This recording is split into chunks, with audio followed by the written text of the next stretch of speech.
We're here with Liquid Landscape. Margit Zwemer is here with us. You're one of the co-founders of Liquid Landscape.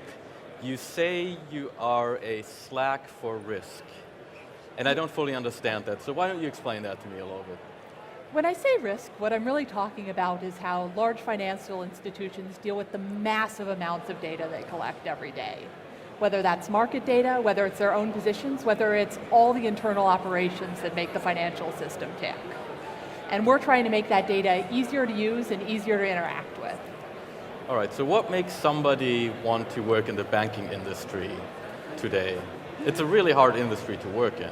Well, I mean, tech has its challenges as well, but in my case, I started out as a math student, and in those days, data scientist wasn't a job title yet, so I became a high-frequency trader.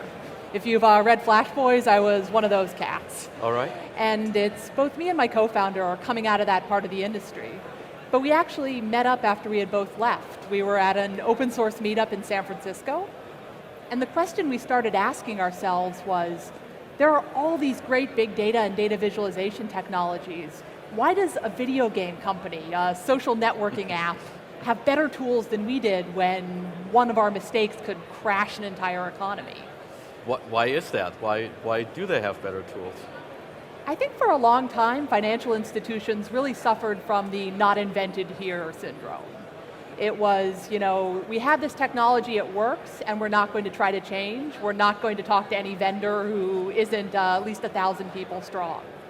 And that's what's been really exciting in the enterprise fintech space in even just the last year or two. Banks are starting to talk to startups. They're starting to sponsor accelerators.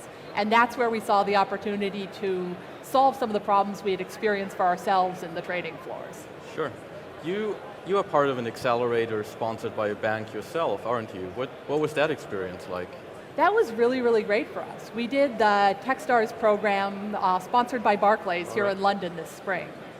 So while our company was started in San Francisco, and that's still our technical nucleus, it's a matter of, if you're going to see if people like your product or not, you need to walk in, sit on the trading floor, and pull out an Oculus Rift. Stick it on a trader and have them tell you what they think. You don't actually use the Oculus Rift yet, do you? No, we're starting out with the really classic 2D data communication. So Liquid Landscape Notebook is a platform that lets you chat, and lets you chat by means of data visualization. So one thing we really wanted to do with this was make all the great open source visualization frameworks accessible to people in banks.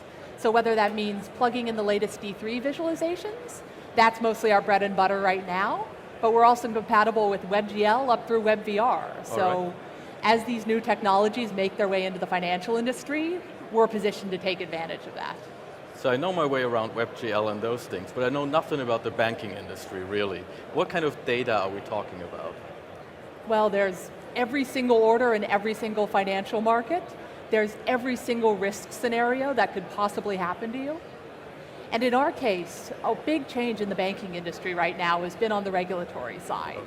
Numbers that used to have to be computed for risk at the end of the day or once a quarter are suddenly having to be tracked intraday. So banks are finally starting to deal with web scale data. And their technology, they're struggling to catch up before those regulations come in line. What is it like trying to sell this into the banks? They seem to know they have a problem, but do they? They know they have a problem in the sense that I can lovingly refer to some of my clients as dinosaurs and they'll agree. But where I think the challenge is you've got a lot of really smart people. It's more the organizational hurdles that, how do you get a startup in front of the CTO? And that's where TechStars and Barclays, their program, has been really, really good for us. How else do you get a startup in front of the CTO?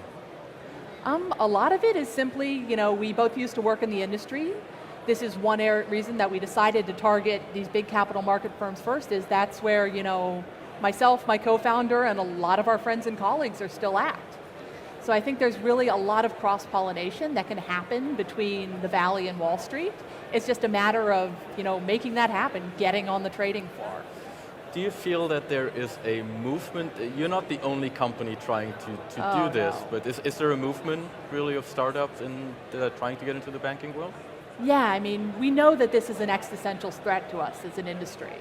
And I think especially if you look at the population of fintech founders here in London, you'll see that a lot of us are right about the age that we graduated college in maybe '06, '07. So we had just a year or two at the beginning of our careers, and then the financial crisis hit.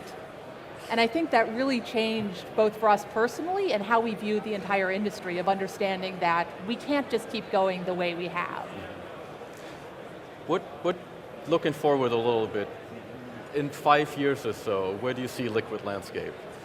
I see it on every desk that currently has a Bloomberg terminal. I want to kill Excel. I know that sounds ambitious, and I think Excel is actually an amazing tool.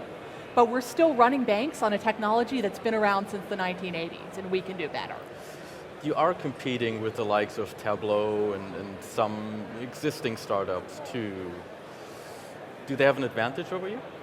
They certainly have an advantage in terms of size and money, but I think we have an advantage in terms of, well, they're, a great dashboard, it can be beautiful, but it's still just an animated report. It presents the data, and it might even present a story, but it doesn't allow you to have that back and forth conversation, which is how banks currently run. As a trader, if my positions were not within risk limits, I would get a phone call. I would get someone yelling at me across the trading floor. And if you need to diagnose why things have gone wrong, that's a very, very hard data set to capture and search. All right, well, thank you for this conversation. Great, thank you so much. It's exciting to have you guys here in London. Thank you.